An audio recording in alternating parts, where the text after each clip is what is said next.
Good morning बच्चों। आज हम लोग का टॉपिक है पराग स्त्री केसर संकर्षण, जिसको हम लोग बोलते हैं पोलन पिस्टिल इंटरैक्शन। यानी इसके पहले हम लोग पढ़ चुके थे मानव द्वारा परागण, ठीक है। और इसमें हम लोग क्या क्या किए थे, बैगिंग किए थे ताकि बाहर से पोलन ग्रेन नहीं आए, और अंदर का जो पोलन ग्रेन उसको निषेचन नहीं कर दे, उसको क्या किए थे, विपुंसन किए थे, यानी कट किए थे। कट करने की प्रक्रिया क्या कहला रही थी, विपुंसन कहला रही थी। तो यहाँ तक हम लोग देख लिए थे। अब इसके आगे का जो हेडिंग है पराग स्त्री केसर संकर्षण यानी पोलन पिस्टिल इंटरैक्शन, ठीक है। तो पोलन पिस्टिल इंटरैक्शन मतलब यानी परागकण किसके पे परागकण किससे संकर्षण करेगा, किससे इंटरैक्शन करेगा, स्त्री केसर से। तो सबसे पहले इसका एक फिगर देख लीजिए। जो बालक डायग्राम से जितना दूर भागते हैं ना, उनकी बायोलॉजी उतनी ही हार्ड होते जाती है। क्या होती जाती है, हार्ड होती जाती है। तो डायग्राम बायोलॉजी अगर आप लिए हैं तो डायग्राम तो बनाना पड़ता है। डायग्राम नहीं बनाएंगे तो फिर आपकी बायोलॉजी अधूरी रह जाएगी, और बायोलॉजी ही अधूरी नहीं रहेगी, आपकी जीवन भी अधूरी रह जाएगी, ठीक है।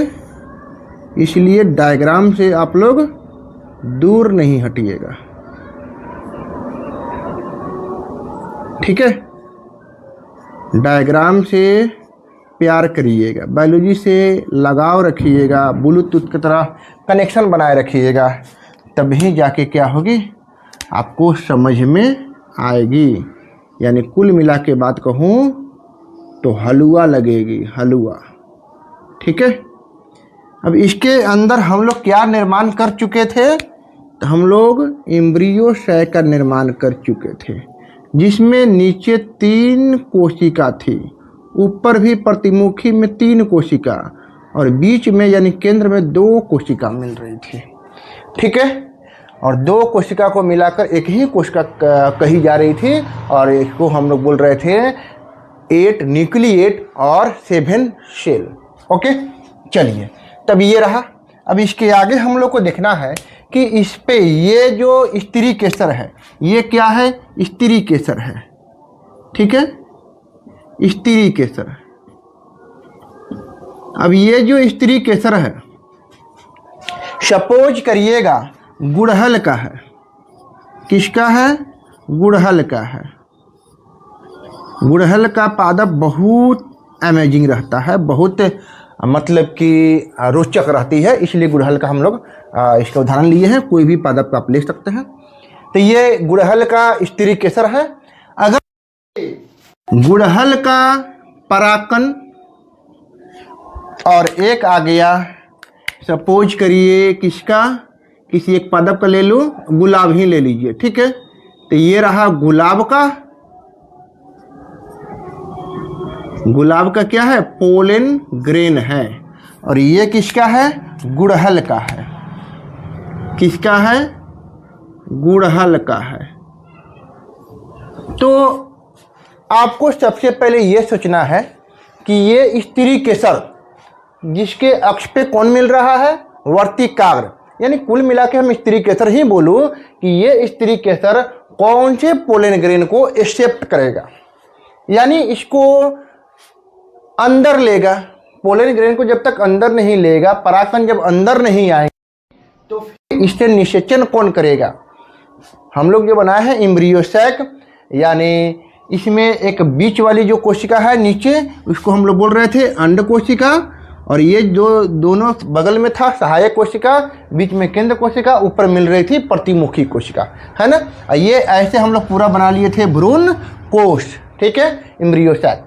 अब इस एम्ब्रियो सैक से निषेचन करेगा, तो जब परागकण अंदर आएगी तब तो हम लोग इतना पढ़ते आए हैं कि वर्तिकाग्र चिपचिपा होता है, वर्तिकाग्र पे पोलन ग्रेन आते हैं, तो आएंगे तो इसको अंदर आना होगा ना।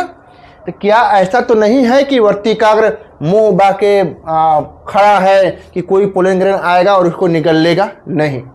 यानी स्त्री केसर का, ये स्त्री केसर अगर गुड़हल का है, यानी गुड़हल का स्त्री केसर है, तो गुड़हल का ही पोलन ग्रेन लेगा।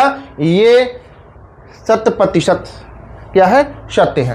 पर कैसे, क्या इसके अंदर जाने के लिए क्या इनके पास आँख नाक कान होती है, क्या इनको पहचानता है कि ये जो पोलन ग्रेन है मेरा ही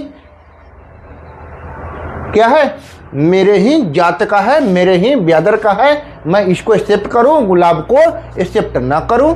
ठीक है, तो आप लोग याद रखिएगा कि इनमें रासायनिक प्रतिक्रिया होती है। क्या होती है? रासायनिक प्रतिक्रिया। रसायन में कौन कौन से रसायन होते हैं? तो याद रखिएगा, बोरोन, एनोसिटॉल और कैल्शियम। क्या होती है? रासायनिक प्रतिक्रिया होती है। रासायनिक प्रतिक्रिया होती है। कौन कौन से रसायन हैं? तो याद रखिएगा, बोरोन, कैल्शियम, एनोसिटॉल।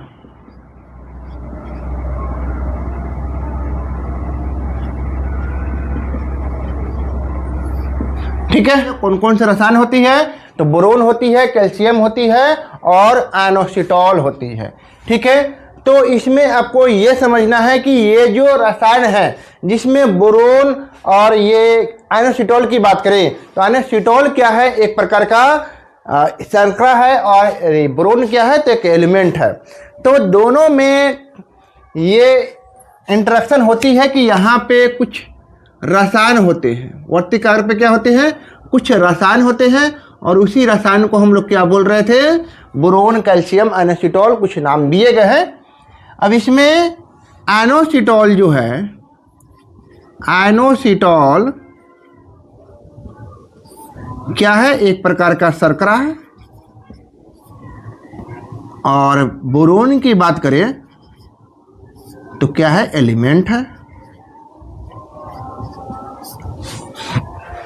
ठीक है, तो एनोसिटॉल, बोरोन की मात्रा अगर कही जाए कि इनकी जो मात्रा है 5 mg है और इनकी भी मात्रा 5 mg है। ठीक है, तो ये जो शर्करा और ये जो एलिमेंट यानी ये जो एनोसिटॉल, ये जो बोरोन है, यहाँ कहाँ पे रहते हैं? यहाँ वर्तिक आग्र पे रहते हैं। और ये जो स्त्री केसर है, इनके ही अगर पराकन आएंगे तो इनको पता होता है कि कितने mg को एक्सेप्ट करना है। और दूसरे पादप का जो पराकन होंगे जरूरी नहीं है कि इतना ही mg का वो बनाए। ठीक है, यानी दोनों की मात्रा, दोनों की क्या बोले, mg बराबर होगी, उसी को एक्सेप्ट करेगा। ठीक है, न कि गुलाब को, न कि गुड़हल को। बस पराकन और ये जो स्त्री केसर है, दोनों के बीच रासायनिक प्रतिक्रिया समान होती है, समान मात्रा में अगर होती है तो उसको क्या करता है? एक्सेप्ट करता है। यानी मतलब कि ये बात कही जाए कि दोनों का मान जो है ना बराबर होनी चाहिए। ठीक है, क्या होना चाहिए? दोनों का मान बराबर होनी चाहिए, उसी को क्या करेगा? एक्सेप्ट करेगा। अब इसके आगे जब एक्सेप्ट करेगा तो हम लोग देखें कि कैसे इनकी प्रतिक्रिया हो रही है।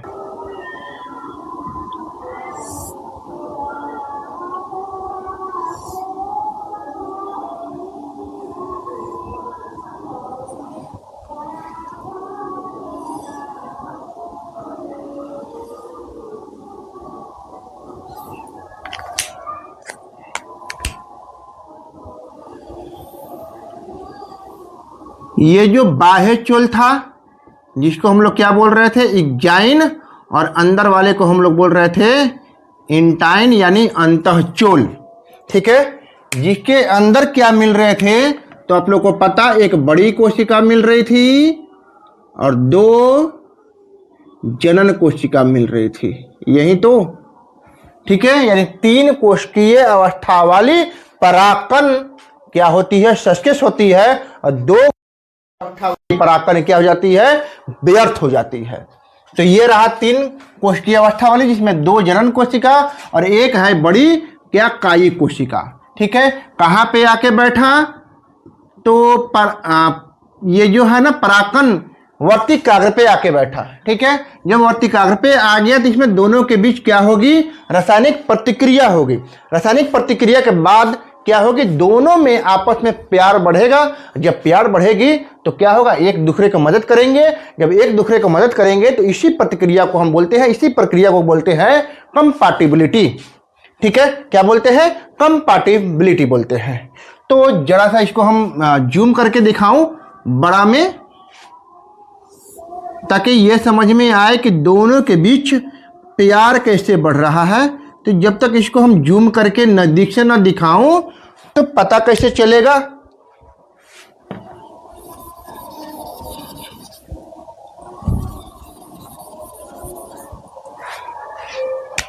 ठीक है, तो ये कौन है? वर्तिकाग्र, जिस पे बैठा है कौन? परागकण।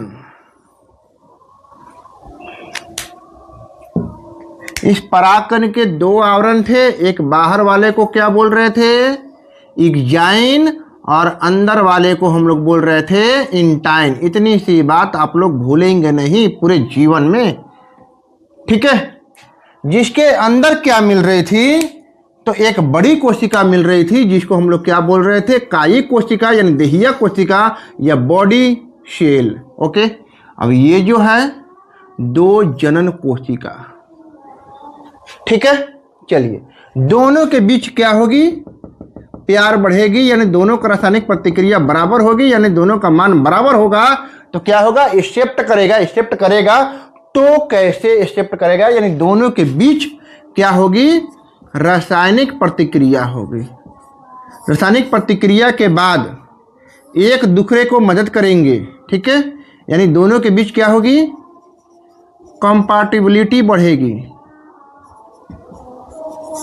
यानी प्यार जब बढ़ेगा तो कंपैटिबिलिटी होगी, यानी एक दूसरे के क्या करेंगे? मदद करेंगे। जब एक दूसरे के मदद करेंगे तो क्या होगी? ये इसमें पानी भरते जाएगा। क्या भरेगा? ये इनको पानी भरते जाएगा। बदले में जब पानी भरेगी तो आप याद रखेंगे, किसी भी कोशिका में जब पानी भरते जाएगी तो वो कोशिका फूलेगी कि पिचकेगी। आप लोग को पता कि किसी भी कोशिका में जब पानी भरेंगे तो वो कोशिका क्या होगी? भरेगी, नहीं कि पिचकेगी। ठीक है, जब इसमें पानी भरते जा रही है तो क्या होगी? फूलेगी। फूलने के बाद ये कोशिका क्या हो जाएगी? लड़क जाएगी, यानी लचक जाएगी, है ना। लचकने के बाद इनकी आकृति जरा सा देख लीजिए, क्या ऐसी हो जाएगी? इसको हम कहाँ लेके जाऊं? चलिए यहाँ पे लेके हम आ गए नीचे। ठीक है, तो देखिएगा, ये कौन है? परागकण थी, जिसके ऊपर किसकी आवरण मिल रही थी? एग्जाइन की। ये है एग्जाइन, और इसके अंदर जो था इंटाइन। तो जब इंटाइन में पानी भर रही है तो क्या होगी? नीचे लचक जाएगी। ठीक है, लचकेगी तो अंदर का जितना भी मटेरियल है क्या आ जाएंगे? अंदर आ जाएंगे। तो यहाँ पे सपोज करना, ये कौन है? कायिक कोशिका, ये जनन कोशिका, दो है। ठीक है, यानी कहाँ आ गई? नीचे आ गई। ठीक है, चलिए, कोई दिक्कत नहीं। अब इस परागकण जिसका इंटाइन भाग, ये कौन भाग है? इंटाइन भाग ही तो है, एग्जाइन तो नहीं है। नहीं ना, ये इंटाइन है, यानी अंतःचूल है। अंतःचूल क्या हुआ? नीचे की तरफ लचक गया, और ये क्या निर्माण कर दिया? पराग नलिका का निर्माण कर दिया। क्या निर्माण कर दिया? पराग नलिका। तो ये परीक्षा में पूछी जाती है और पूछी गई है, बार बार पूछती है। आप लोग एक नंबरिया के लिए जितने भी पढ़ाए जा रहे हैं सभी टॉपिक पे, विशेषकर प्रत्येक बिंदु पे आप लोग ध्यान रखेंगे। ये सब क्या है? ऑब्जेक्टिव ही तो है। तो ये जो इंटाइन है, निर्माण किया, किसका निर्माण किया? पराग नलिका का। यानी इसके अंदर जो आएंगे, क्या आएंगे? लड़कते जाएंगे इंटाइन, और यही इंटाइन निर्माण कर देती है पराग नलिका का। तो पूछी जाती है कि पोलन ट्यूब का निर्माण किसने की, या पोलन निर्माण कौन करता है? तो इंटाइन करता है। इंटाइन किसका भाग है? परागकण के अंतःचूल को हम लोग बोल रहे हैं इंटाइन, और एग्जाइन बाह्य चूल को यानी बाहरी आवरण को बोल रहे हैं। ठीक है, तो ये बिंदु आप लोग याद रख लीजिएगा। चलिए, इसके आगे अब हम लोग देखते हैं कि अगर ये पराग नलिका बढ़ते जाएगी तो कहाँ अंततः जाएगी।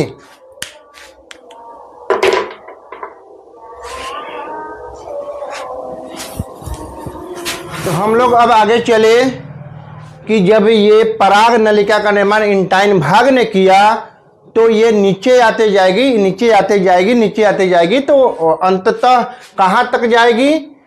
तो अंड कोशिका तक जाएगी, यानी पोलिन सैक तक जाएगी। पोलिन सैक बोल रहे हैं, एम्ब्रियो सैक तक जाएगी, है ना, यानी भ्रूण कोष तक जाएगी, नहीं कि भ्रूण पोष। भ्रूण पोष और भ्रूण कोष में काफी अंतर है, ठीक है। तो कहाँ तक जाएगी? भ्रूण कोष, और भ्रूण कोष में किनसे मिलेगी? तो अंड कोशिका से मिलेगी, ठीक है। तो इस प्रक्रिया को सबसे पहले देख ली जाए। क्या देख ली जाए? कि पोलन ट्यूब तो हम लोग निर्माण कर चुके। अब ये जो पोलन ट्यूब है, पोलन यानी इसको हम लोग बोलते हैं पराग नलिका। अब ये जो पराग नलिका कहाँ जाएगी? तो ये है कौन?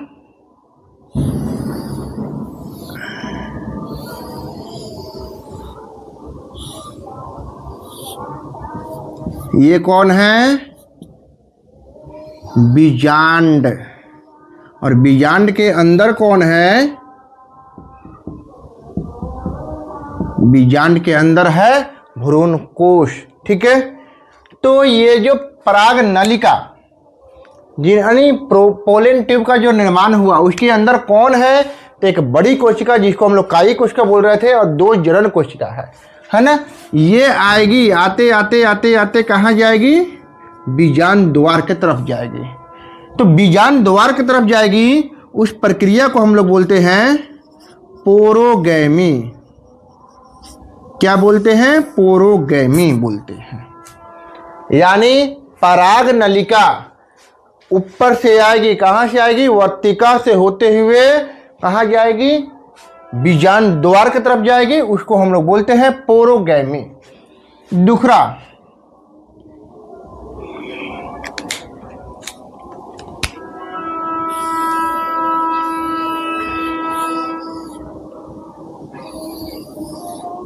दूसरा जो है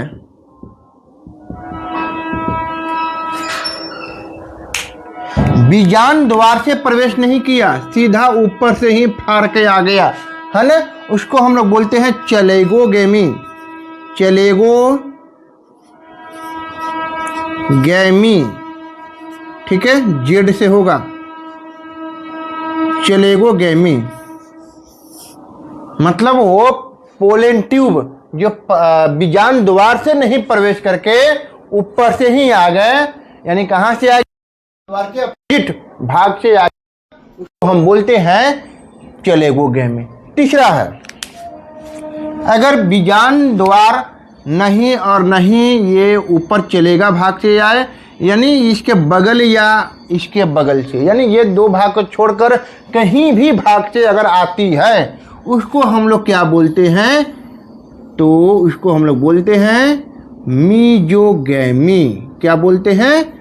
मीजोगैमी बोलते हैं, ठीक है। तो इसको लिख लीजिएगा, इसको हम लोग क्या बोलते हैं? मीजोगैमी। यानी पोलन ट्यूब इधर से आ गया या इधर से आ गया, इसको हम बोलेंगे मीजोगैमी। यानी इसका डेफिनेशन अगर चाहिए तो बहुत इजीली है, और डेफिनेशन जो बोल रहे हैं वही तो डेफिनेशन है। क्या? कि अगर बीजांड द्वार यानी बीजांड द्वार से कौन प्रवेश करे? पोलन ट्यूब, उसको हम लोग बोलेंगे क्या? पोरोगैमी।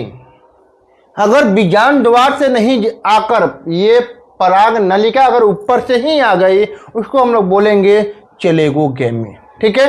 तीसरा है मीजोगैमी, यानी ना ही बीजांड द्वार और नहीं चलेगा भाग से, यानी इसको छोड़ कहीं भी भाग आती है, उसको हम लोग बोलते हैं मीजोगैमी, ठीक है।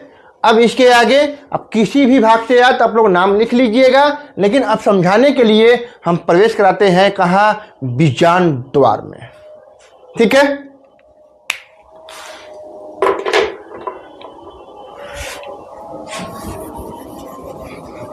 तो हम लोग पराग नलिका का प्रवेश करा दिए थे, कहाँ से?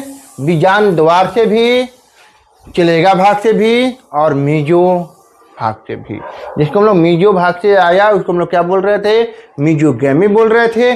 चलेगा भाग से आया उसको हम लोग चलेगोगैमी बोल रहे थे, और बीजान द्वार से आया उसको हम लोग बोल रहे थे पोरोगैमी। ठीक है, अब बीजान द्वार से ही इनकी क्या हकीकत है जरा देख लेंगे। ये है कौन, वर्तिका, और वर्तिका की लंबाई हम कम कर देते हैं क्योंकि पराग नलिका हम लोग बना चुके हैं। अब अंततः कहाँ जाएगी, अंडाशय में। तो अंडाशय में अब देखा जाए, और अंडाशय में कौन बैठा है, तो बीजांड बैठा है। ठीक है, कौन बैठा है, बीजांड बैठा है। तो ये है बीजांड।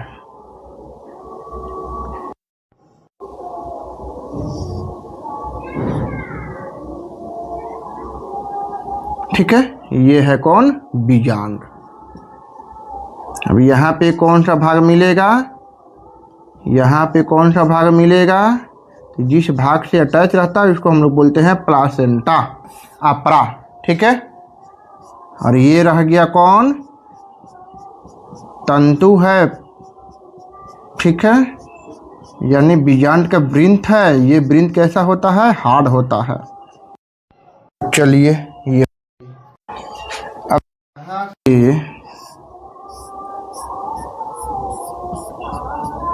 चलिए अब यहाँ पे देखा जाए,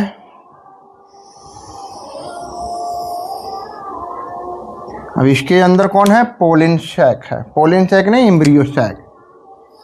ठीक है, ये रहा एम्ब्रियो सैक। यहाँ पे 3 कोशिका, नीचे भी 3 कोशिका, यहाँ पे 2 कोशिका आपस में फ्यूज कर जाती है, जिसको हम लोग एक ही कोशिका बोलते हैं, केंद्र कोशिका।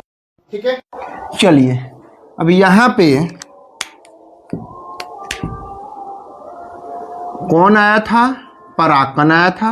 अब यही पराकन अंदर को गई है ना, यानी क्या निर्माण किया, तो इसका निर्माण का नाम लिख देंगे क्या, पराग नलिका।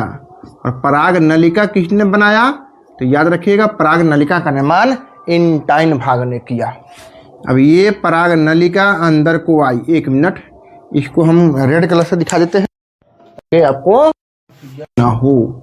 चलिए ये अंदर को आ रही है, अंदर को आते आते ये किस भाग से होके जाएगी, तो ये बीजांड द्वार के भाग से होके जाएगी।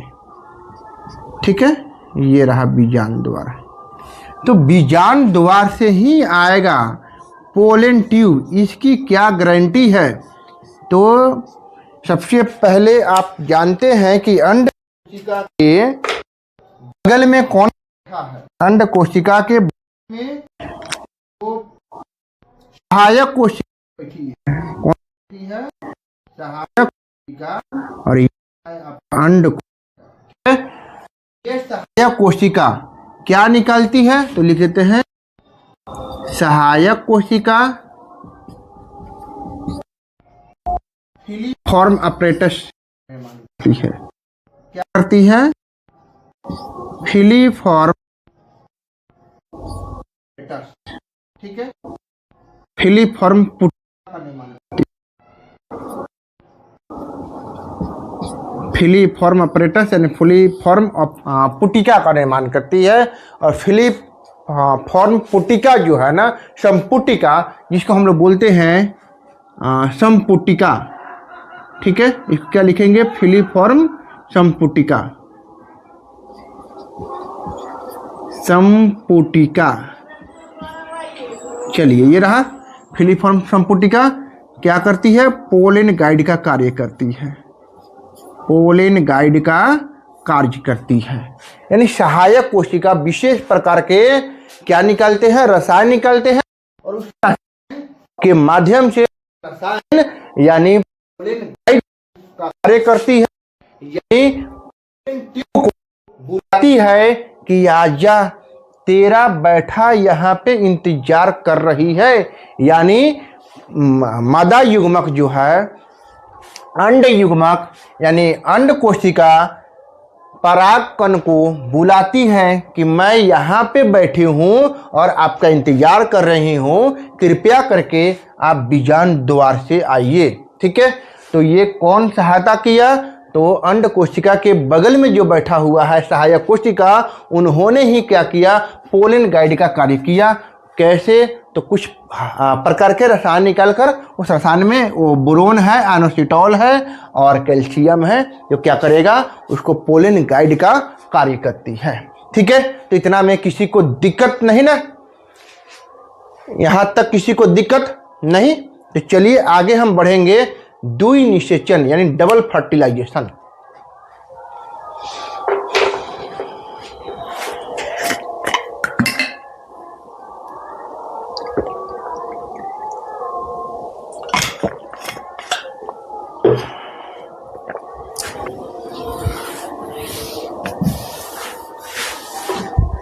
चलिए हम लोग को देखना क्या था?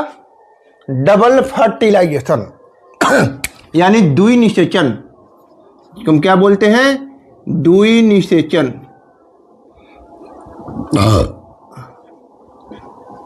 द्विनिषेचन जिसको हम लोग क्या बोलते हैं? डबल फर्टिलाइजेशन बोलते हैं।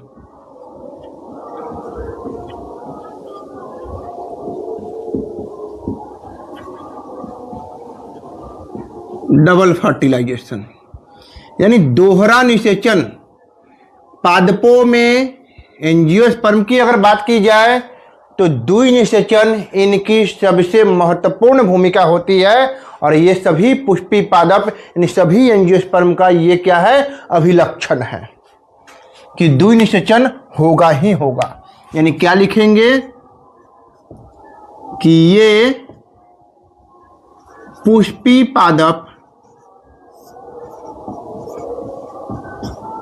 पादपों यानी इसी को हम लोग क्या बोल रहे थे? एंजियोस्पर्म। एंजियोस्पर्म पुष्पी पादपों की क्या है? अभिलक्षण है। पुष्पी पादप की क्या है? ये अभिलक्षण है कि दोहरा निषेचन करेगा ही करेगा। और इस बात की पुष्टि किसने की? तो नवास्चिन साहब ने। नवास्चिन साहब ने क्या किया? इस बात की पुष्टि की। क्या पुष्टि की? कि पुष्पी पादपों में दोहरा निषेचन होता है। ठीक है, कब इस बात की पुष्टि की? तो याद रखिएगा 1898 ईस्वी में क्या किया? नवास्चिन साहब ने बताया कि दोहरा निषेचन होता है। लेकिन सबसे पहले किस पादप पे इन्होंने अध्ययन किया? तो इस अध्ययन जिस पादप पे किया उसको भी याद रखना पड़ेगा। क्या? फिटलारिया और लिलियम। यानी दो पादप पे इन्होंने सर्वप्रथम अध्ययन किया था, फिटलारिया और लिलियम। यानी दो पादपों पे इन्होंने अध्ययन किया और दोनों क्या है? पुष्पी पादप है। और ये दोनों पादपों पे अध्ययन करने के बाद बताया कि प्रत्येक पुष्पी पादप दोहरा निषेचन करता है। यानी हम लोग पोलन ग्रेन को कहाँ तक लेकर आए? तो बीजांड द्वार तक लेकर आए। अब निषेचन करवानी है तो निषेचन करेगी तो सबसे पहले जो पोलन ट्यूब में जो कोशिका आ रही थी, 3 कोशिका आ रही थी। एक कोशिका का नाम था बड़ी, जो का नाम था कायी कोशिका, और 2 जो कोशिका थी छोटी छोटी, जिसको हम लोग बोल रहे थे जनन कोशिका। अब ये अंदर जाएगी तो क्या करेगी? निषेचन करेगी। तो पहला जो जनन कोशिका है किससे करेगी? अंड कोशिका से, और दूसरा जो है किससे करेगी? तो केंद्र कोशिका से करेगी। अब कैसे? तो यही देखना है किसमें? द्विनिषेचन में, यानी डबल फर्टिलाइजेशन में। ठीक है, तो सबसे पहले दोहरा निषेचन का आप लोग 2 बिंदु आप याद रखेंगे कि ये पुष्पी पादप का क्या है? अभिलक्षण है। पुष्पी पादप किसको बोलते हैं? एंजियोस्पर्म को बोलते हैं। और नवास्चिन साहब ने 1898 ईस्वी में क्या किया? फिटलारिया और लिलियम पादप पे सर्वप्रथम अध्ययन किया, और उन्होंने देखा कि ये जो निषेचन है कैसा हो रही है? दोहरा निषेचन हो रही है। कैसे? तो इसका भी हम एक फिगर के साथ दिखाते हैं।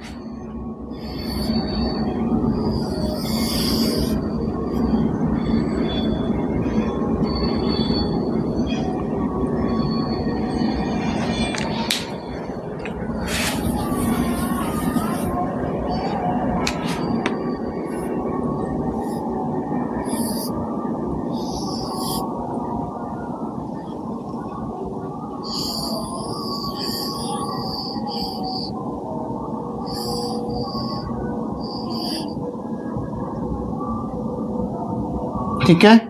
यहाँ पे कौन था, परागकण थी, और ये परागकण पोलन ट्यूब के माध्यम से कहाँ आ रही है, बीजांड द्वार की तरफ आ रही है। ठीक है। अब आए तो निषेचन देखा जाए, निषेचन देखा जाए जरा ध्यान से। अब हम क्या बनाते हैं, ओनली फॉर बीजांड बनाते हैं, क्योंकि अब बार बार ओवरी बनाना और उसके अंदर बीजांड बनाना उससे बेहतर है हम अब क्या बना देते हैं, डायरेक्टली बना देते हैं बीजांड। ठीक है। तो ये रहा बीजांड, जिसके अंदर कौन है, तो भ्रूण कोश है। कौन है, भ्रूण कोश। तो भ्रूण कोश को भी दिखा दीजिए, भ्रूण कोश कहाँ पे है, तो ये रहा भ्रूण कोश।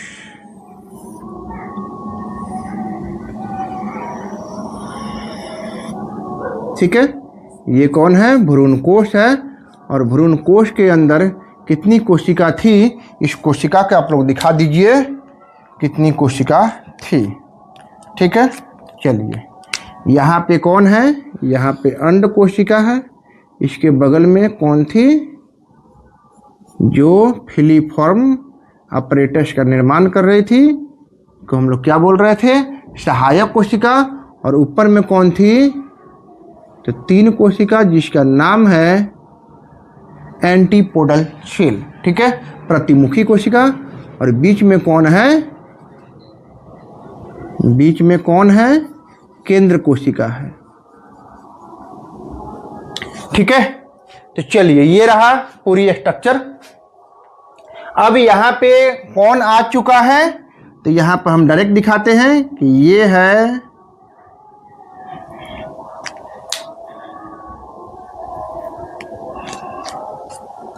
हाँ, ये है बड़ी वाली कोशिका, जिसको हम लोग कायिक कोशिका बोल रहे थे। और 2 है क्या, जनन कोशिका। अब दोनों के बीच होती क्या है, दोनों के बीच अब कंपैटिबिलिटी नहीं होती। ठीक है। कंपैटिबिलिटी थी जो परागकण को अंदर लेके आई, अब क्या करेगी, पराग नलिका यहाँ तक तो लेके आई 3 कोशिका को, यानी ये किस में है, पराग नलिका में है। ठीक है। ये रहा पराग नलिका। ठीक है। यहाँ तक पहुँच गई है, कहाँ तक पहुँच गई है, बीजांड द्वार के अंदर चली गई है। तो बीजांड द्वार के अंदर आई है, तो जो 2 नर कोशिका है, क्या है, 2 नर कोशिका, 2 नर कोशिका, ये 2 नर कोशिका कहाँ जाएंगे, अंदर जाएंगे। लेकिन इसके पहले कौन है, कायिक कोशिका है।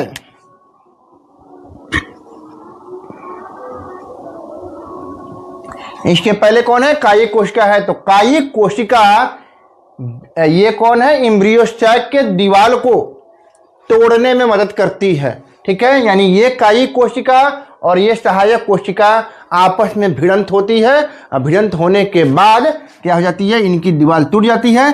टूटने के बाद ये 2 नर कोशिका है, एक चली जाएगी किसके पास, एक चली जाएगी अंड कोशिका के पास, और एक आ जाएगी कहाँ, केंद्र कोशिका के पास। ठीक है।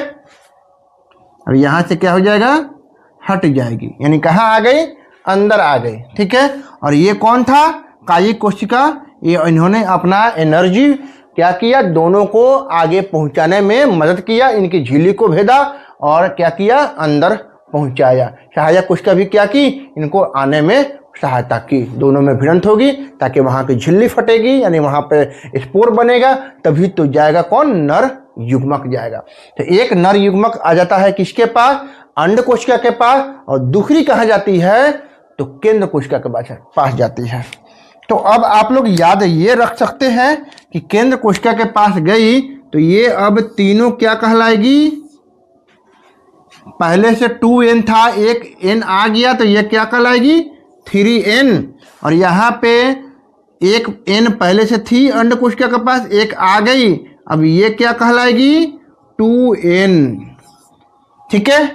तो अंततः हम लोग क्या निर्माण कर दिए, ये जाइगोट का निर्माण कर दिए और ये क्या निर्माण कर दिए, PEN, ठीक है, यानी PEC का निर्माण कर दिए, PEC और PEN, ठीक है। ये कोशिका का निर्माण कर दिए, क्या, त्रिसंलयन कोशिका, यानी प्राइमरी इंडोस्पर्म सेल, ठीक है। तो ये रहा,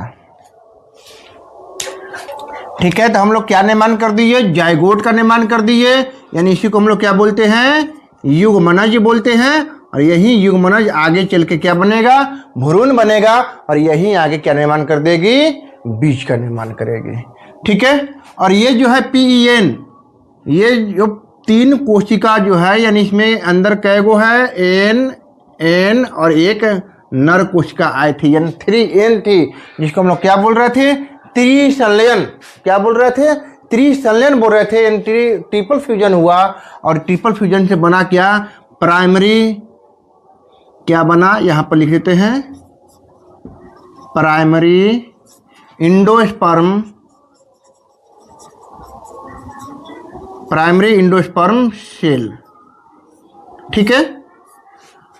और जो केंद्रक है यानी न्यूक्लियस है, कितने हैं, 3, तो उसको हम लोग बोलते हैं PEN, ठीक है। तो PEN और PEC, यानी कोशिका को हम बोल देंगे PEC और इसके अंदर केंद्रक को बोल देंगे PEN, यानी प्राइमरी इंडोस्पर्म न्यूक्लियस, ठीक है।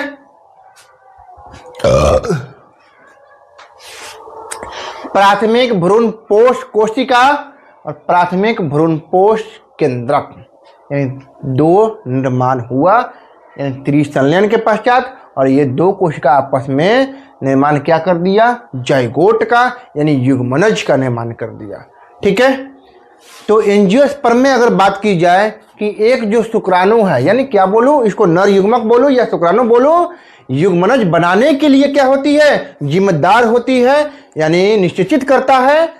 और दूसरा जो शुक्राणु है, यानी दूसरा जो नर युग्मक है, जो ध्रुव में जो मिल रही थी, यानी केंद्रक में जो मिल रही थी, उसके साथ संलयन करके क्या बना देती है, PEN बनाती है, यानी इंडोस्पर्म बनाता है।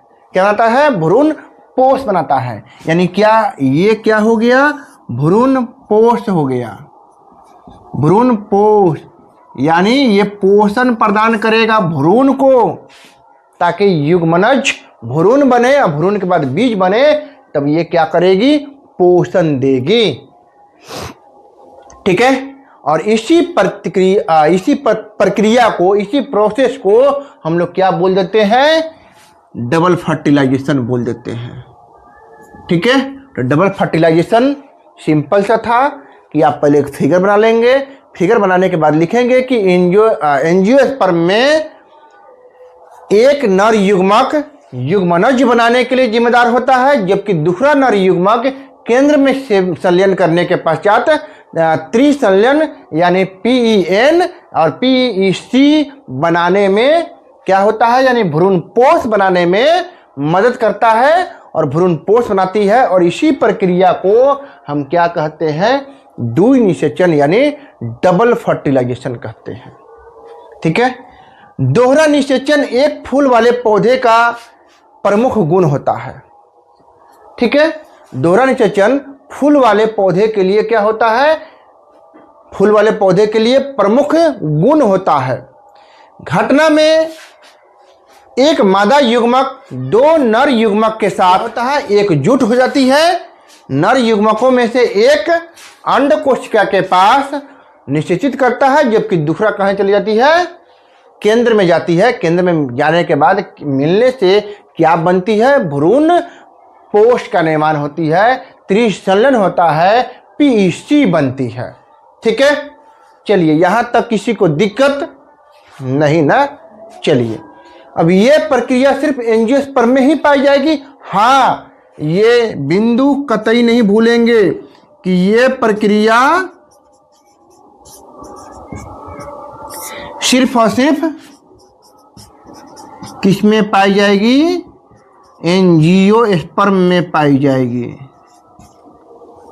एंजियोस्पर्म में ही क्या होगी, पाई जाएगी, क्या यही द्वि निषेचन दोहरा निषेचन?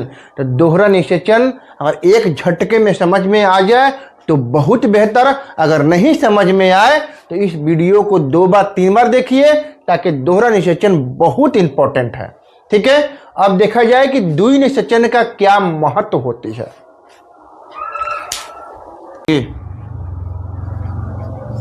द्वि निषेचन का महत्व।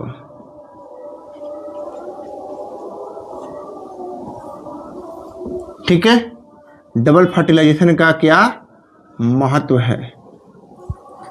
ठीक है, तो सबसे पहले इसका एक हम लोग उदाहरण लेकर चलेंगे ताकि समझ में बहुत जल्दी आएगी।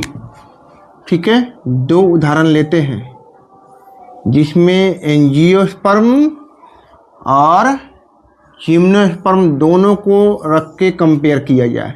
इधर समझ लीजिए कौन है, एंजियोस्पर्म है, और यहाँ कौन है, जिम्नोस्पर्म है। ठीक है, चलिए एक कौन है, एंजियोस्पर्म है, और एक कौन है, जिम्नोस्पर्म है।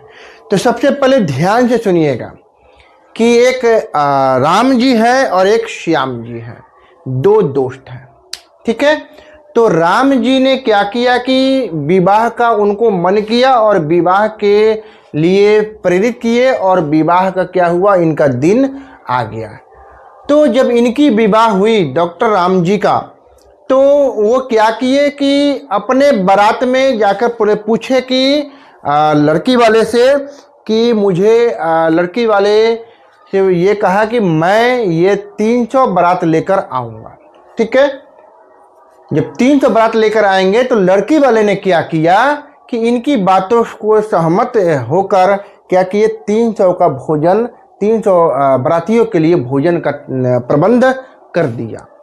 ठीक है, बारात आ गए, होल्ड करिएगा, यानी क्या कहा हमने कि इसमें 300 बाराती के लिए भोजन पहले बन गया। क्या बन गया, भोजन पहले बन गया।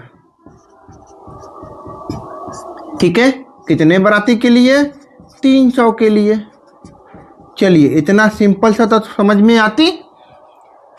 चलिए अब दूसरा एंजियोस्पर्म में देखते हैं कि इसमें डॉक्टर श्याम जी का जब शादी हुआ तो इन्होंने लड़की वाले से कहा कि हम 300 बारात लेकर आएंगे, 300 बारात लेकर आएंगे, लेकिन 300 के लिए आप भोजन का प्रबंध पहले नहीं करना। और लड़की वाले ने बहुत चालू किस्म के थे और क्या किया कि भोजन का प्रबंध पहले नहीं किया, यानी पूरा कच्चा माल का क्या किया, रेडी कर लिया, और बारात आने के बाद क्या किया, बाद में प्रबंध किया। तो हो सकती है कि 300 बाराती बोले तो 300 के जगह पर 150 भी जा सकता है, 400 भी जा सकता है, और कच्चा माल इनके पास तैयार है। तो जब बारात आ गया तब इन्होंने भोजन बनाया। तो जितना बाराती है यानी जितना पर्सन है उतने पर्सन के लिए इन्होंने भोजन का प्रबंध किया, और ये भोजन का प्रबंध पहले कर लिए। और सपोज करिएगा इस बारात में 300 की जगह कितना पहुंच गया, 600 बाराती पहुंच गया। तो आप डिसाइड करो कि भोजन का क्या होगा। दूसरा, या 300 से कम आ गया 150, तो आप बताओ भोजन का क्या होगा, या तो बर्बाद हो जाएगी या तो घट जाएगी। ठीक है, अगर इसमें क्या है कि 300 के जगह पे अगर 600 भी बाराती आता है तो क्या होगा, इसको भोजन बाद में बनाना है, आने के बाद कार्यक्रम तब तक होगा, तब तक क्या होगा, ये भोजन का प्रबंध करेंगे तो 600 के लिए प्रबंध कर सकते हैं। अगर 300 से अगर कम आती है, 150 भी आती है, तो क्या होगा, भोजन बर्बाद नहीं होगा।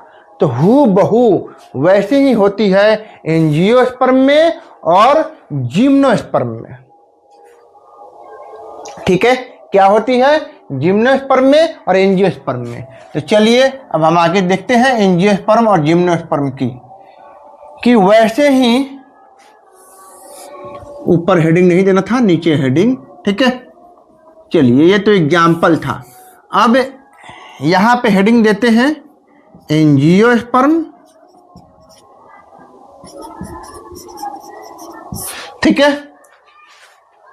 एंजियोस्पर्म, और दूसरा कौन है जिम्नोस्पर्म।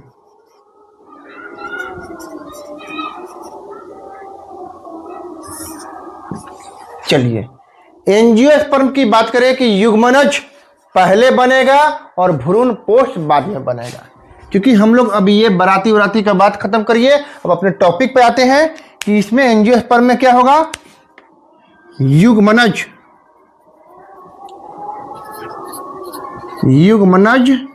क्या होगा, पहले बनेगा और भ्रूण पोष बाद में बनेगा। चलिए इसको ध्यान से देखिएगा। और जिम्नोस्पर्म में कही जा रही है कि भ्रूण पोष पहले बनेगा, युग्मनज बाद में बनेगी।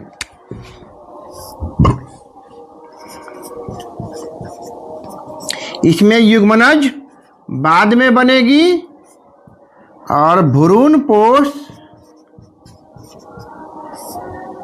पहले बनेगी, ठीक है।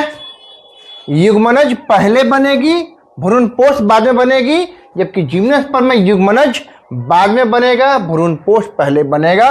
तो यहाँ पे जो भ्रूण पोष जो है ना, किसकी बात की जा रही थी, भोजन की बात की जा रही थी। किसकी बात की जा रही थी, भोजन की बात की जा रही थी।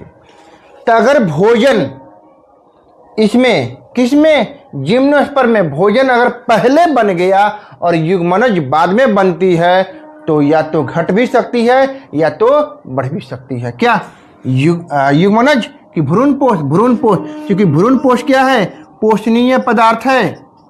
क्या है, पोषणीय पदार्थ है, यानी भोजन है, और ये भोजन किसको देगा, युग्मनज को देगा, ठीक है। लेकिन इसमें कही जा रही है कि युग्मनज पहले बनेगा और बाद में भ्रूण पोष बनेगी। मतलब युग्मनज जो है पहले बन गई और भ्रूण पोष बाद में बनेगी, तो भ्रूण पोष का व्यर्थ नहीं होता है, बर्बाद नहीं होती है, ठीक है। तो अब भ्रूण पोष को हम लोग देखा जाए कि भ्रूण पोष कितने प्रकार के होते हैं।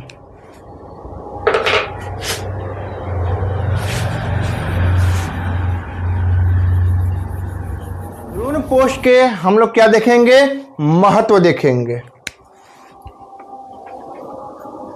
भ्रूण पोष का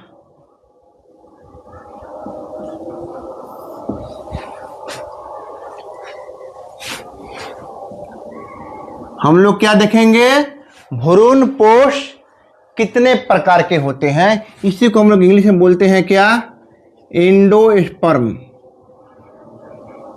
यानी भ्रूण पोष यानी पोषणीय पदार्थ है जो पोषण देगा युग्मनज को, तो ही जाके बनाएगी। युग्मनज से क्या बनेगा, भ्रूण बनेगा। क्योंकि कुछ की भी कोशिका को डिवीजन करने के लिए भोजन तो चाहिए।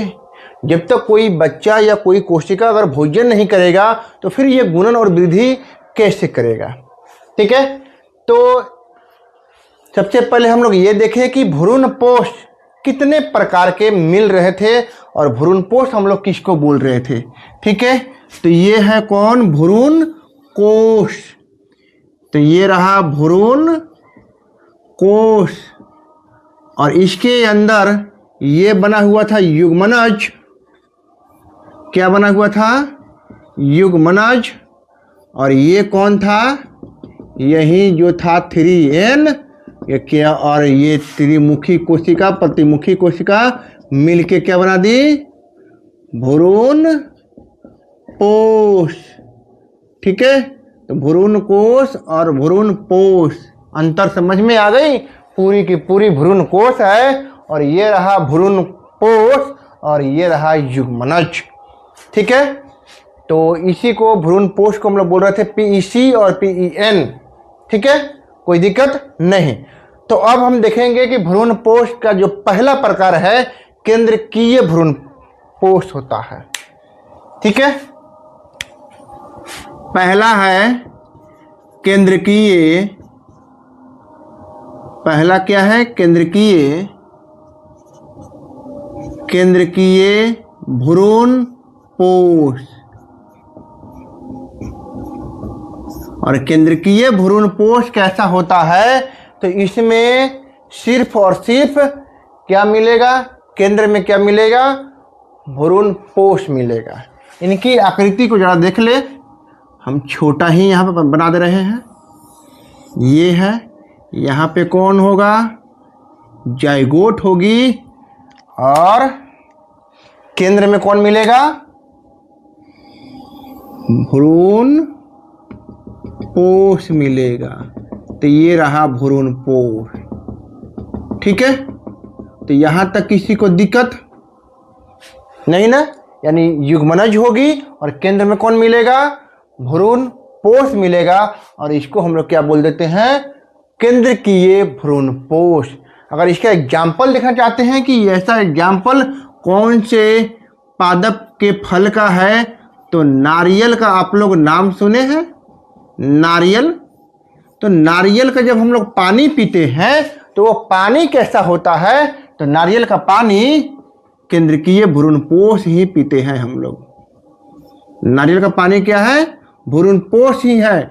कैसा भ्रूण पोष है? केंद्रकीय भ्रूण पोष है। ठीक है, तो पहला है न्यूक्लियर एंडोस्पर्म। दूसरा देखते हैं। दूसरा है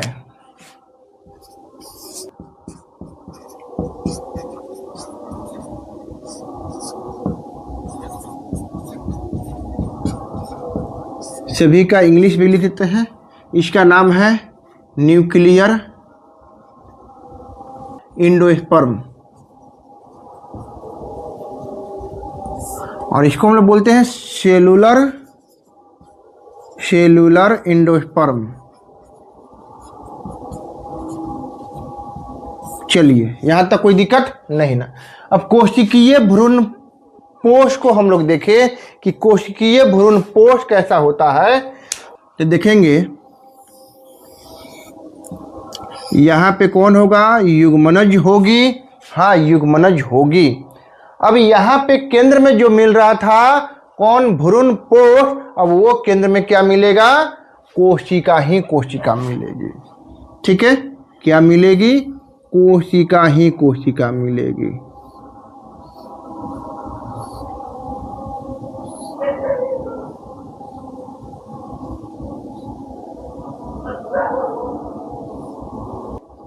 थ्री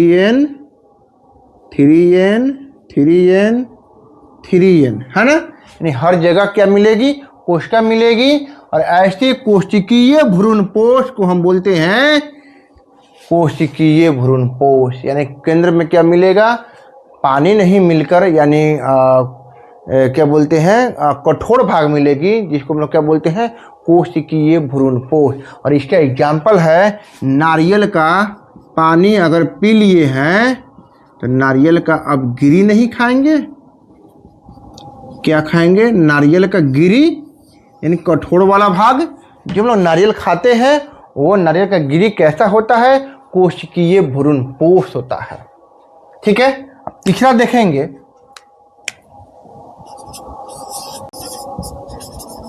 माध्यमिक या हैलोवियल भ्रूण पोष। ठीक है, माध्यमिक या हैलोवियल भ्रूण पोष इसका पूरा नाम है। क्या? भ्रूण पोष। और इंग्लिश में ही क्या बोलते हैं? हैलोवियल भ्रूण पोष। हैलोवियल एंडोस्पर्म।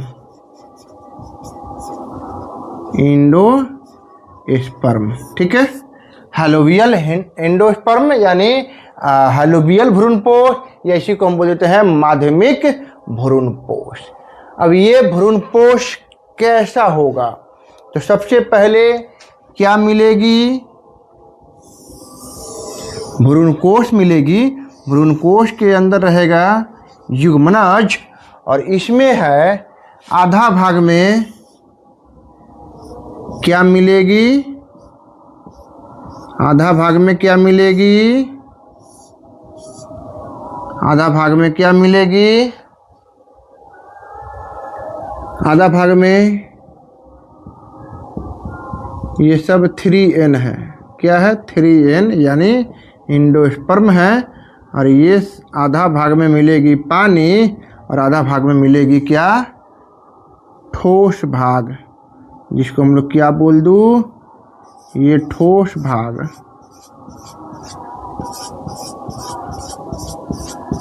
ये भी क्या है, सब 3n है, 3n है। ये भी क्या है, 3n है। ठीक है। और ऐसा पादप यानी कौन से पादप का भ्रूणपोष कैसा मिलता है, आधा पानी और आधा क्या मिलता है, कोशिकीय अवस्था मिलता है, यानी दोनों का मिश्रण है ना। उसको हम बोलते हैं, ऐसे पादप को एस्फोडेलस पादप। क्या बोलते हैं, एस्फोडेलस पादप। तो इसका एग्जाम्पल हो जाएगा एस्फोडेलस पादप, एस्फोडेलस पादप।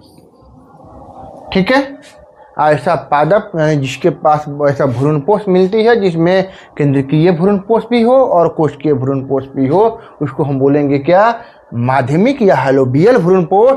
और इसका एग्जाम्पल है एस्फोडेलस पादप। तो हम आपको स्क्रीन पे यानी बोर्ड पे दिखा रहे हैं 2 क्वेश्चन जो बहुत इंपॉर्टेंट है। पहला क्वेश्चन है कि हरे नारियल का दूधिया पानी, हरे नारियल का दूधिया पानी होता है, यानी कैसा होता है, तरल बीजांड होता है कि तरल भ्रूणपोष होता है कि तरल मादा युग्मकोद्भिद होता है कि तरल कलाइजा होता है। तो देखते हैं कितने प्रतिशत बच्चे बता पाते हैं। ठीक है। तो हरे नारियल का दूधिया पानी कैसा होता है, तरल भ्रूणपोष होता है। कैसा होता है, तरल भ्रूणपोष होता है। चलिए, इसमें 80% बच्चे सही बताए हैं। कैसे होते हैं, तरल भ्रूणपोष होते हैं। ठीक है। चलिए दूसरा क्वेश्चन देखा जाए कि ध्रुवीय केंद्रक तथा नर युग्मक के संयुग्मन का उत्पाद होता है, यानी ध्रुवीय केंद्रक और नर युग्मक आपस में मिलेगा। ध्रुवीय केंद्रक किसको बोल रहे थे, जो केंद्र में मिल रही थी, और नर युग्मक जाके मिल रही थी, वो ऐसा उत्पाद जो बनी थी उसको हम लोग क्या बोल रहे थे, त्रिसंलयन बोल रहे थे, ट्रिपल फ्यूजन बोल रहे थे, या प्राथमिक भ्रूणपोष केंद्रक बोल रहे थे, कि युग्मनज बोल रहे थे, कि क्या बोल रहे थे, द्वितीयक केंद्रक। तो आप लोग को पता है कि 2n थी प्लस n मिल गई तो क्या हो गया, 3n। इसी को हम लोग क्या बोल रहे थे, PEN। तो PEN यानी प्राथमिक, प्राइमरी एंडोस्पर्म क्या, न्यूक्लियस। यही तो है, ऑप्शन कौन हो जाएगा, बी। तो आप लोग याद रख लेंगे। चलिए अब इसके आगे हम लोग चलते हैं, एम्ब्रियो का निर्माण करते हैं। क्योंकि हम लोग भ्रूणपोष का निर्माण कर चुके हैं और युग्मनज का निर्माण कर चुके हैं। अब यही युग्मनज आगे चल के भ्रूण, भ्रूण के बाद बीज और अंततः हम लोग बनाएंगे फल। ठीक है। तो सबसे पहले भ्रूण को देख लिया जाए।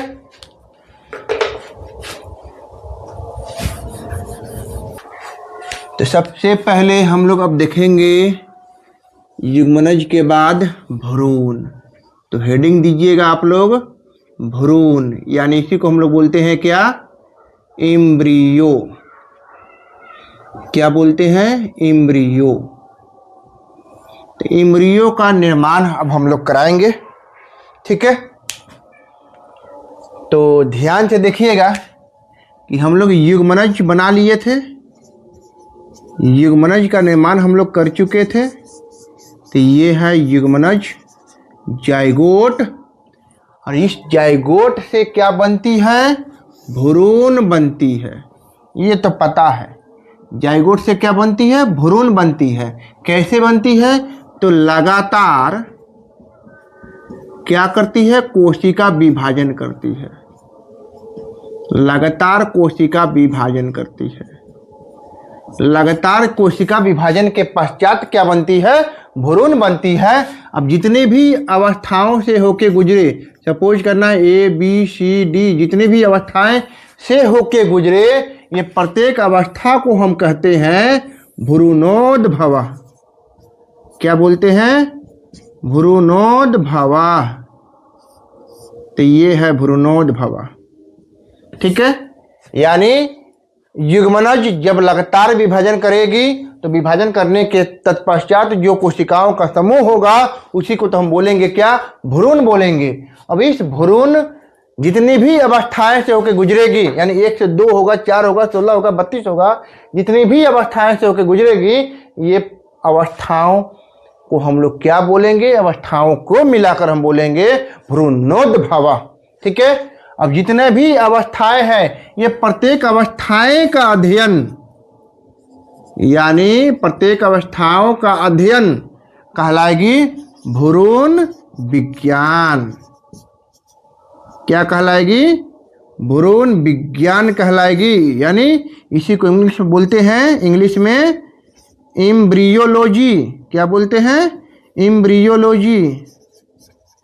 एम्ब्रियोलॉजी। तो जहाँ भी वर्ड आपको मिले लॉजी लॉजी लॉजी, मतलब होता है टू स्टडी, टू नो, यानी नॉलेज, यानी अध्ययन करना। क्या कहलाएगी? एम्ब्रियो का अध्ययन करना भ्रूण विज्ञान कहलाएगी।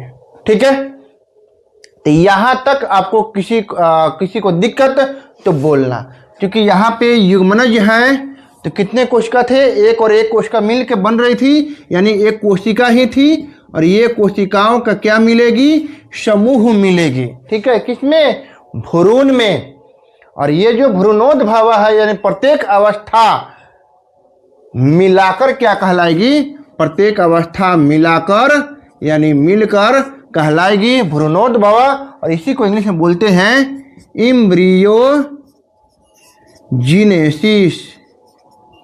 एम्ब्रियोजेनेसिस मतलब भ्रूणोद्भव। ठीक है, भ्रूण का निर्माण हो रही है और इसका अध्ययन भ्रूण विज्ञान कहलाएगी। इतना अगर आप लोग को पता हो गई तो बहुत अच्छी बात है। तो अब हम आगे चलेंगे, जो प्रत्येक साल पूछती है परीक्षा में, ये बहुत ही इंपॉर्टेंट है। 1 स्टार, 2 स्टार, 3 स्टार या 4 स्टार, जितनी स्टार लगाना है आप लोग लगा लीजिए। क्या लिखिएगा? भारतीय भ्रूण विज्ञान के पिता या जनक। क्या लिखेंगे? भारतीय भ्रूण विज्ञान के जनक, यानी इनके पिताजी कौन हैं? ठीक है, इनके पिताजी कौन है? तो पंचानन महेश्वरी। कौन है? पंचानन महेश्वरी। पंचानन महेश्वरी। ठीक है, इन्होंने सर्वप्रथम धतूरा के पौधे पर, धतूरा के पौधे पर क्या किया था? अध्ययन किया था। किस पे अध्ययन किया था? धतूरा के पौधे पर। और ये कहाँ के रहने वाले थे? तो भारत के रहने वाले तो थे, लेकिन भारत के खासकर कौन से स्थान में? तो याद रखिएगा, अगर पूछेगी तो, नहीं तो आपके जानकारी के लिए इंपॉर्टेंट है। अगर भारत के वैज्ञानिक है तो आपको गर्व की बात होनी चाहिए। और कहाँ के रहने वाले हैं? तो राजस्थान के जयपुर के, जयपुरिया है। राजस्थान से कहा? राजस्थान के जयपुर के रहने वाले हैं। ठीक है, राजस्थान के कहा? जयपुर के रहने वाले हैं। ठीक है, इतना याद रख लीजिएगा, जयपुर के रहने वाले हैं। गर्व की बात है ना, भारत के हैं और हम लोग भी भारत के हैं। तो भारत के एक वासी होकर भारत के वैज्ञानिक पे तो गर्व होनी ही चाहिए।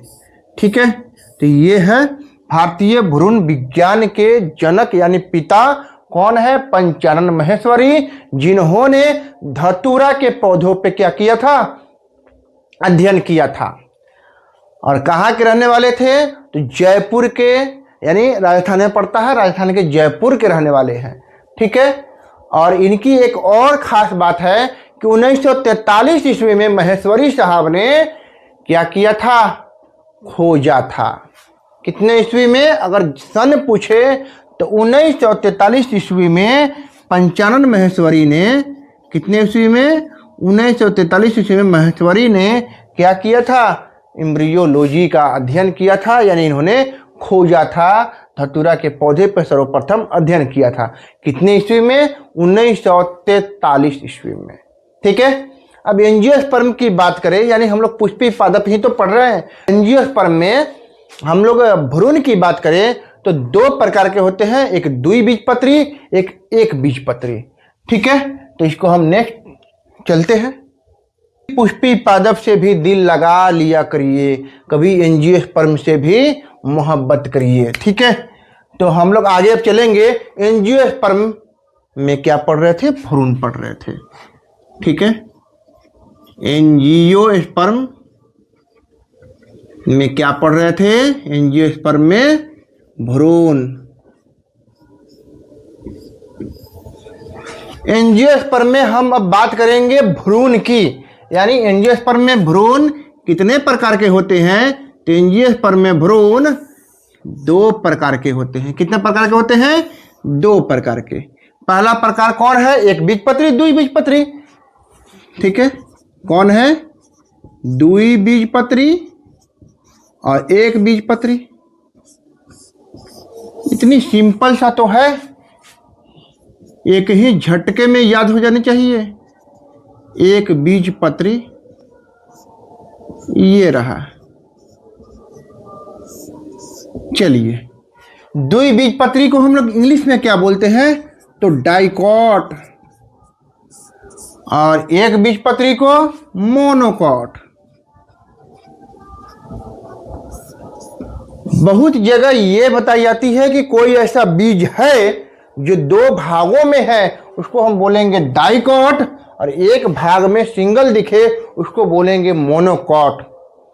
नहीं, आगे हम लोग समझेंगे डिटेल से। ठीक है, तो ये है द्विबीजपत्री और एक बीजपत्री, दोनों क्या होते हैं? भ्रूण होते हैं, भ्रूण के प्रकार होते हैं। ठीक है, अब द्विबीजपत्री भ्रूण के विकास अगर देखा जाए, द्विबीजपत्री भ्रूण के विकास, तब उसके बाद हम लोग देखेंगे क्या? एक बीजपत्री भ्रूण के विकास। ठीक है, तो द्विबीजपत्री सबसे पहले हम लोग क्या करते हैं?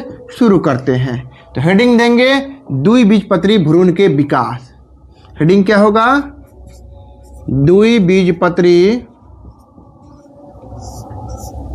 भ्रूण के विकास। द्विबीजपत्री भ्रूण के विकास। ठीक है, ये है हेडिंग आपका, द्विबीजपत्री भ्रूण के विकास। चलिए,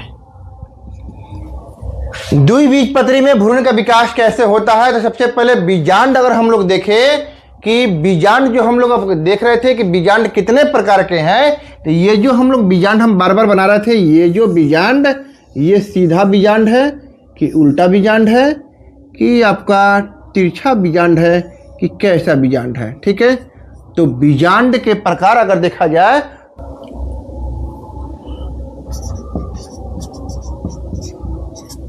बीजांड के प्रकार,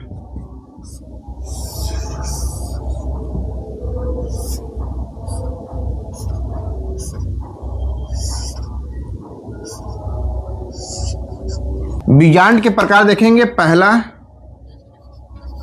ऑर्थोट्रोपस, दूसरा है एनाट्रोपस। ऑर्थोट्रोपस, दूसरा है एनाट्रोपस। पहला है ऑर्थोट्रोपस, दूसरा है एनाट्रोपस, तीसरा है हेमीट्रोपस। हेमीट्रोपस। चौथा है कैम्पिलोट्रोपस। कैम्पिलोट्रोपस।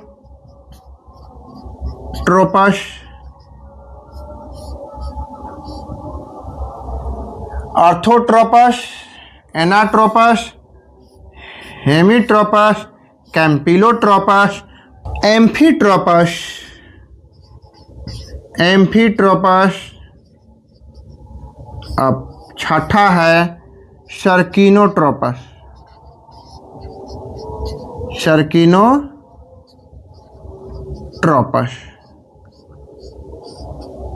ठीक है।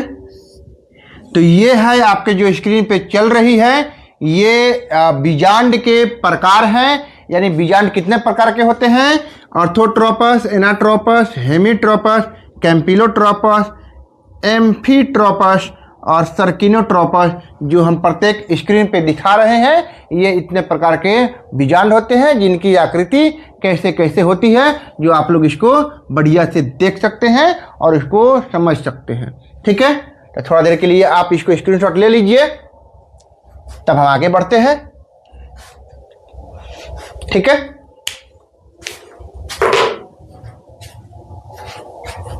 द्विबीजपत्री भ्रूण के विकास देखे। बीजांड के हम लोग प्रकार देख चुके थे। अब देखिए कौन सी द्विबीजपत्री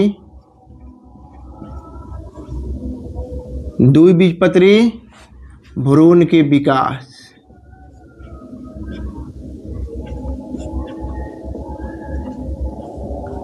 द्विबीजपत्री भ्रूण के विकास, ठीक है। चलिए इनकी आकृति पहले बना देते हैं।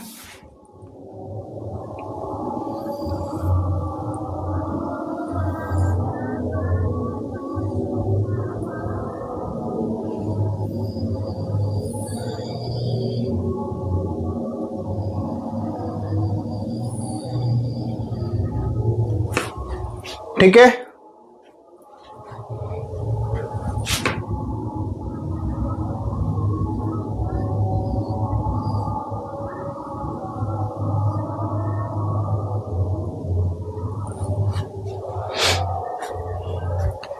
अब इसके अंदर कौन मिल रहा था? भ्रूण कोश मिल रही थी, जिसमें युग्मनज थी 2n। इसके बाद क्या मिल रही थी? भ्रूण कोश। तो इसका नामकरण करेंगे। ये है युग्मनज, ये है भ्रूण कोश, और ये पूरी की पूरी संरचना क्या हो गई? भ्रूण कोश। तो भ्रूण कोश और भ्रूण पोष में अंतर आप लोग जरूर याद रखिएगा। और ये कौन है? इसके बाहर जो संरचना मिल रही है ये बीजांडकाय है। कौन है? बीजांडकाय। चलिए कोई दिक्कत? बीजांडकाय, ठीक है। जिसको हम लोग क्या बोलते हैं? न्यूक्लियस बोलते हैं, न्यूक्लियस, ठीक है। बीजांडकाय। अब यहाँ पे हमको ये देखना है कि युग्मनज से भ्रूण कैसे बन रही है। तो सबसे पहले देखिएगा, ये कौन है? युग्मनज है, ठीक है। ये कौन है? युग्मनज। युग्मनज को हम क्या करते हैं? अनुप्रस्थ काट काटते हैं। कैसा काट काटेंगे? अनुप्रस्थ काट काटते हैं,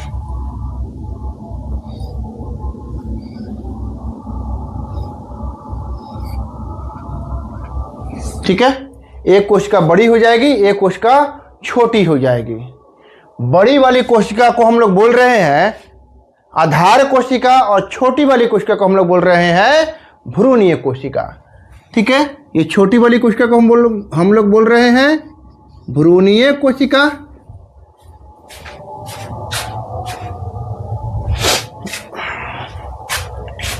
छोटी वाली कोशिका को हम लोग बोल रहे हैं भ्रूणीय कोशिका। इसको नीचे लिख देते हैं, ठीक है। नीचे भ्रूणीय कोशिका, और बड़ी वाली को बोल रहे हैं आधार कोशिका। बोलना यहां तक किसी को दिक्कत तो नहीं। और ये जो आधार कोशिका है कहाँ रहेगी? तो बीजांड द्वार के तरफ रहेगी। कहाँ रहेगी? तो ये है बीजांड द्वार के तरफ, बीजांड द्वार के तरफ, ठीक है। ये छोटी कोशिका जिसको हम लोग भ्रूणीय कोशिका बोल रहे हैं, ये बड़ी कोशिका जिसको हम लोग बोल रहे हैं आधार कोशिका, आधारीय कोशिका, ठीक है। अब ये आधारीय कोशिका विभाजन करेगी, क्या भ्रूणीय विभाजन नहीं करेगी? भ्रूणीय भी करेगी। तो सबसे पहले आधार का देख लिया जाए तो भ्रूण का देखा जाए। ठीक है, तो सबसे पहले आधारीय कोशिका जब विभाजन करती है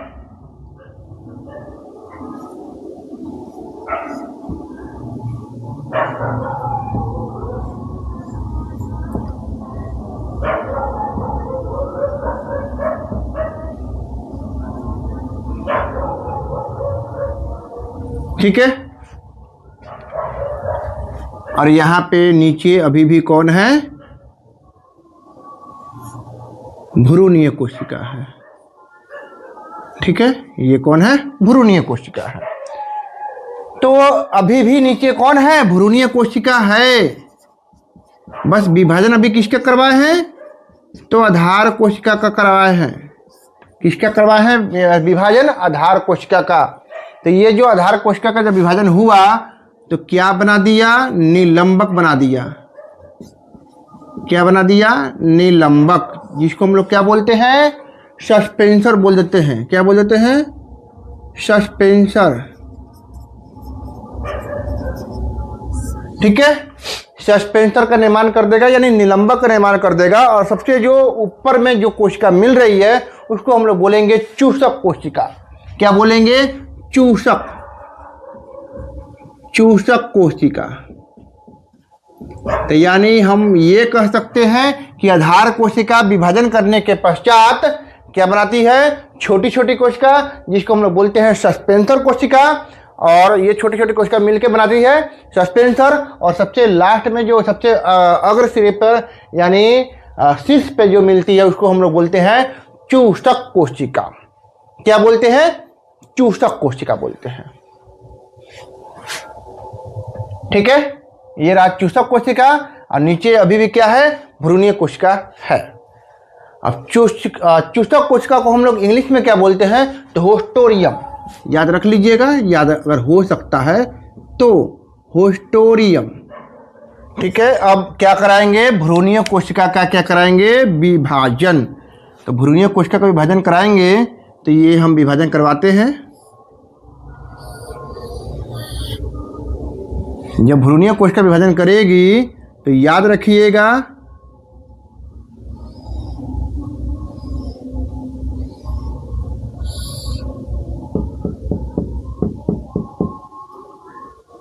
अब ये विभाजन करेगी तो याद रखिएगा, क्या याद रखिएगा? कि भ्रूणीय कोशिका जब विभाजन करती है तो 2 बार अनुलंबीय विभाजन और 1 बार अनुप्रस्थ काट, यानी 2 बार एक और 2 बार क्या किया? अनुलंबीय किया। 1 बार किया तो 2 भाग, 2 बार करेगा तो 4 भाग। तो टोटली 4 भाग नहीं है, 1 2 3 4 भाग हुआ। ठीक है, 4 भाग होने के बाद यानी 2 बार अनुलंबीय किया और 1 बार क्या किया? अनुप्रस्थ काट काटा। तब जाके होती है भ्रूणीय कोशिका का विभाजन पूर्ण। ठीक है, क्या लिख देंगे? यहां पर लिख देंगे विभाजन। विभाजन करेगी तो विभाजन में हम लोग लिखेंगे 2 बार अनुप्रस्थ अनुलंबीय और 1 बार अनुप्रस्थ। ठीक है, 2 बार अनुलंबीय और 1 बार अनुप्रस्थ विभाजन होगी तो ऐसे बन जाएगी। और उसके बाद अभी भी क्या है? ये है, नीचे से ही बना देते हैं, कोई दिक्कत नहीं है।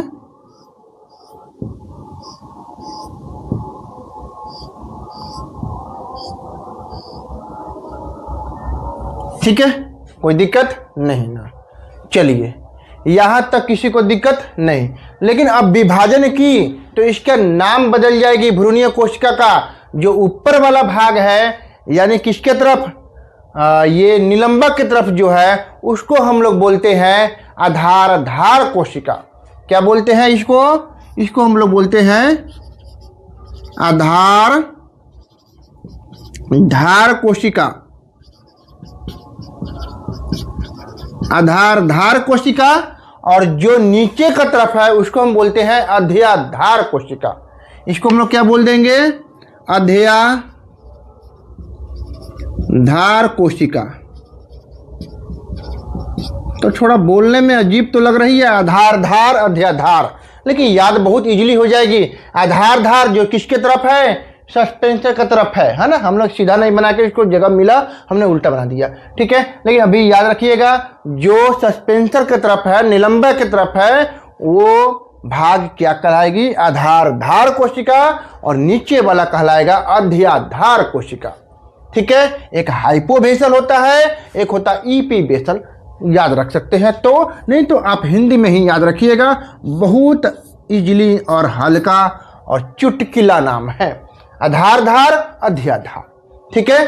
अब अध्याधार कोशिका विभाजन करके यानी अध्याधार कोशिका क्या बनाती है और आधारधार कोशिका क्या बनाती है, अब कल, ठीक है। तब तक के लिए इतना आप लोग याद करेंगे।